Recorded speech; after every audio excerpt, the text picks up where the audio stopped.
这水若是插地，对店家或者是买菜民众来讲，拢是非常无方便的。有上百年历史的高雄南仔坑第一公有市场，最近有这个店家伫咧反映讲呢，便若落雨，厝顶就开始漏雨，已经反映3年啊。这漏雨情形是愈来愈严重。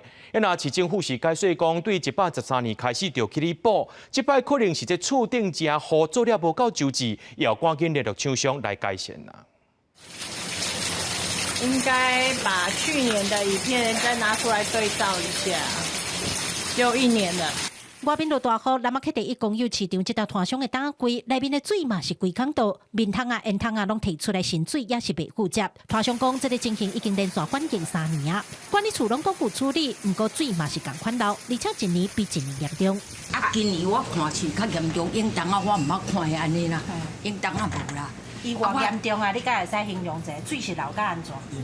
啊，都用拔桶底啊，都规桶拢漫出来。市府那边他们有回应说他们有在处理，但是我没有看到成效。最近他说他是那个集水槽，它有分流，反而还比去年更严重。原部分空间雨遮无法完全密封，致雨水从该处渗漏。